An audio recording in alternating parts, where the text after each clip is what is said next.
Oops, tika lang kapatid, nais ko lamang pong ibahagi na mapalad po ang mga taong may malinis na pamumuhay.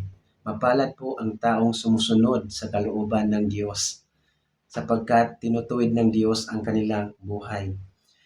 At ngayon po mga minamahal kong kapatid ay nais ko pong ibahagi dito po sa aklat ng mga awit or Psalm chapter 119 verse 1 to 3. Ito po yung ating mababasa.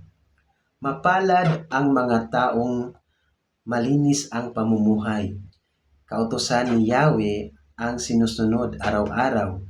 Mapalad ang sumusunod sa kanyang patakaran, buong pusong naghahanap sa kanyang kalooban.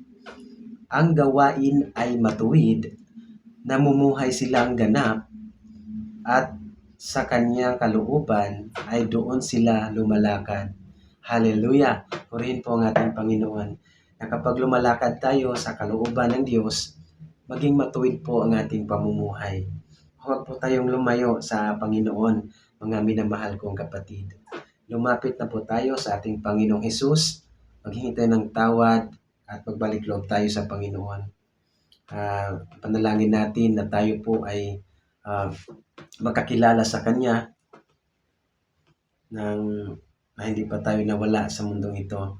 So, dito lamang po mga minamahal kong kapatid, mag-ingat po kayo palagi. Lagi nating tandaan na mahal tayo ni Jesus. Mahal na mahal Kanya at ako.